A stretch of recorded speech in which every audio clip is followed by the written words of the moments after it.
વડોદરા શહેર કોંગ્રેસ દ્વારા કલેક્ટર કચેરી ખાતે આવેદનપત્ર સુપ્રત કરી એસઆઈઆર અંતર્ગત ડિમોલિશન વિસ્તારના મતદારોના હિત જાળવવા રજૂઆત કરવામાં આવી હતી। વડોદરા શહેર કોંગ્રેસ સમિતિ દ્વારા જિલ્લા કલેક્ટર કચેરી ખાતે નિવાસી જિલ્લા કલેક્ટરને આજરોજ આવેદનપત્ર સુપ્રત કરવામાં આવ્યું હતું, જેમાં એસઆઈઆર કાર્યક્રમ અંતર્ગત શહેરમાં થયેલા ડિમોલિશન અને રીડેવલપમેન્ટ વિસ્તારોના મતદારોના અધિકારો જળવાઈ રહે તે માટે તાત્કાલિક પગલાં ભરવાની માંગણી કરવામાં આવી હતી। તાજેતરમાં જાહેર થયેલ મતદાર યાદીની ખાસ સઘન સુધારણા કાર્યક્રમમાં વડોદરા શહેરના ઘણા વિસ્તારોમાં સરકારી પીપીપી પોલિસી અંતર્ગત મકાનો ડિમોલિશન કરવામાં આવ્યા છે અથવા તો રીડેવલપમેન્ટ માટે ફાળવવામાં આવ્યા છે। આ સ્થળાંતરિત મતદારો પોતાના મતાધિકારથી વંચિત ન રહી જાય તે સુનિશ્ચિત કરવા માટે નિવાસી કલેક્ટરને આવેદનપત્ર આપી રજૂઆત કરવામાં આવી હતી। એસઆઈઆરની જે પ્રક્રિયા ચાલી રહી છે, સમગ્ર વડોદરા શહેરના નગરજનો વડોદરા શહેરના અલગ અલગ વિસ્તારમાંથી અમારી પાસે કોંગ્રેસ પાર્ટી પાસે ફરિયાદ આવી રહી છે। સૌથી પહેલાં તો અમે જ્યારે 3 દિવસ પહેલાં વડોદરા શહેરના કલેક્ટરને આવેદનપત્ર આપેલું, અમે જણાવ્યું હતું કે જે બીએલઓ ફિલ્ડમાં ગયા છે એમને પ્રોપર ટ્રેનિંગની જરૂર છે।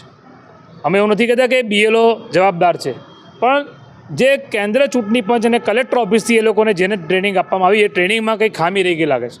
કારણ કે બીએલઓ માત્ર ને માત્ર ફોર્મ ડિસ્ટ્રીબ્યુટ કરીને જતા રહ્યા છે, આ સત્ય હકીકત છે। કોઈ ફોર્મ કેવી રીતે ભરવાનું, શું ભરવાનું એની કોઈ માહિતી બીએલઓ પાસે નથી। એમની પાસે 2002ની મતદારયાદી, જે મતદારયાદીના બેઝ પર આખી એસઆઈઆરની પ્રક્રિયા કરવા નીકળ્યા છે। આજે કોઈ પરીક્ષા હોય તો પરીક્ષામાં તૈયારી કરતાં પહેલાં આપણે એને સિલેબસ આપીએ, આપણે એને સમય આપીએ। બોર્ડની પરીક્ષામાં છોકરો પરીક્ષાની તૈયારી કરે તો એનો 10મા ધોરણનો સિલેબસ હોય, 12મા ધોરણનો સિલેબસ હોય, અને આખો 6-8 મહિના 9 મહિના પરીક્ષાની તૈયારી કરે પછી બોર્ડની પરીક્ષામાં બેસે।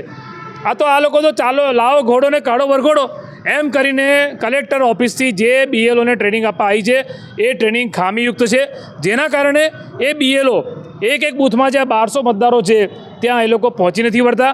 પહોંચે છે તો સમયસર ત્યાં ફોર્મ નથી પહોંચ્યા। જે 18 વર્ષના યુવાનો કે યુવતીઓને નામ એડ કરવા હોય એના ફોર્મ નથી, નામ કમી કરવા હોય એના ફોર્મ નથી, કરેક્શન કરવું છે, સુધારો કરવો છે એના ફોર્મ નથી। માત્ર પહેલાં સાદા ફોર્મ આપીને, અને એ પણ વોર્ડ નંબર 2માં તો અમારી પાસે ફરિયાદ છે કે બહાર બેઠેલા સિક્યોરિટી ગાર્ડને ફોર્મ આપીને જતા રહ્યા। બીએલઓમાં અમે સમજીએ છીએ કે જે શિક્ષકો છે એની ઓલરેડી શિક્ષક તરીકેની જવાબદારી છે, ઉપરથી એને બીએલઓની જવાબદારી, કેટલાક જીબીના કર્મચારી હશે, કેટલાક આંગણવાડીના બહેનો હશે, અમે પણ સમજીએ છીએ, પણ સરકાર નથી સમજી રહી। કારણ કે જે રીતે દેશના પ્રધાનમંત્રી અને મુખ્યમંત્રી કે આ બધા ભાજપના નેતાઓ પોતાની પ્રસિદ્ધિ માટે જે મોટા મોટા હોર્ડિંગો મારે છે, ભાઈ એસઆઈઆરના હોર્ડિંગ મારો ને, પેપરમાં જાહેરાત આપો, ઇલેક્ટ્રોનિક મીડિયામાં એસઆઈઆરની માહિતી આપો। માત્ર કલેક્ટર સાહેબ પ્રેસ કોન્ફરન્સ કરીને છૂટી ના જવાય, કારણ કે અમને ફોન આવે છે, અમે પ્રજાની વચ્ચે ફરીએ છીએ, લોકોને ફરિયાદ છે। ખાસ કરીને તમને કહું, સોસાયટી વિસ્તાર, ગરીબ વિસ્તાર, ધારો કે જે સ્લમ વિસ્તારને કોર્પોરેશને ડિમોલિશ કર્યો એ લોકોને બીજા વિસ્તારમાં મકાન આપ્યા, તો 2002માં તો એ લોકો ત્યાં જ રહેતા હતા જૂની જગ્યાએ, તો એમના જ્યારે ફોર્મ માંગે છે બીએલઓ પાસે, એવું કહે છે તમારા ફોર્મ નથી આવ્યા। આવી ફરિયાદ વડોદરા શહેરના અલગ અલગ વિસ્તારમાંથી બી, સોસાયટી વિસ્તારમાં પણ લોકોને કન્ફ્યુઝન છે। લોકો મારી પાસે, અમારા કાર્યકર્તા આગેવાનો પાસે ફોર્મનો નમૂનો માંગે છે કે ભાઈ કેવી રીતે ફોર્મ ભરવાનું, કારણ કે એમની પાસે પ્રોપર માહિતી નથી પહોંચી। કલેક્ટરને તમે રજૂઆત કરી, શું માંગણી છે? માંગણી આ છે કે કોઈ પણ વસ્તુ મેં તમને કીધું કે ભાઈ પરીક્ષાની તૈયારી કરતાં સિલેબસ જાહેર કરો, તો બીએલઓને તમે પ્રોપર ટ્રેનિંગ આપો। 2002ની મતદારયાદીની હાર્ડ કોપી નથી, જે વેબસાઇટ છે વેબસાઇટ ખુલતી નથી, જે એપ્લિકેશન છે એમાં પેલું ગોલ ચકેડું ફર્યા કરે છે, ટેકનિકલ એરર આવે છે, તો આ બધા પ્રોબ્લેમ પબ્લિકને થઈ રહ્યા છે। તો જ્યારે તમે ફ્રી એન્ડ ફેર પ્રોસેસ કરો હોય લોકશાહીની અંદર, ગરીબ હોય કે મધ્યમ વર્ગનો હોય કે અમીર હોય, યુવાન હોય કે ઉંમરલાયક હોય, મહિલા હોય કે પુરુષ હોય, બધાને મતનો અધિકાર મેળવવાનો અધિકાર છે। પણ જો મતદાર યાદીમાં નામ ઉમેરવાથી વંચિત રહી જાય તો એ સાચી પ્રક્રિયા ના કહેવાય।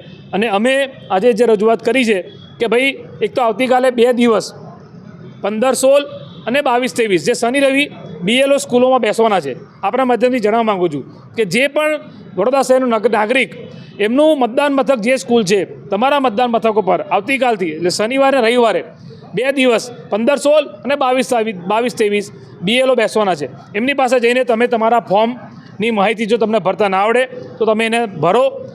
ફોર્મ નામ એડ કરવાનું, નામ કમી કરવાનું એ ફોર્મ પણ એ લોકો આપશે, પરંતુ એ બીએલઓ એકલા કરી શકે નહીં, માટે અમે કલેક્ટર સાહેબને રજૂઆત કરી કે એમને પૂરતો સ્ટાફ તો આપો। એક સ્કૂલમાં 1200 મતદાર છે, એક BLO કેટલાને કરશે? એટલે 4 થી 5 વોલેન્ટિયર એમને આપો, BLOને પ્રોપર ટ્રેનિંગ આપો, 2002ની મતદાર યાદી આપો. આ બધા મહત્ત્વના મુદ્દા છે. ને જે ગરીબો છે, જે ઝૂંપડપટ્ટીમાં રહેતા હતા, સ્લમ વિસ્તારમાં જે બીજે જતા રહ્યા, PPP મોડેલના નામે આ લોકોએ મકાનો બનાવ્યા, સાઇટો ઊભી કરી.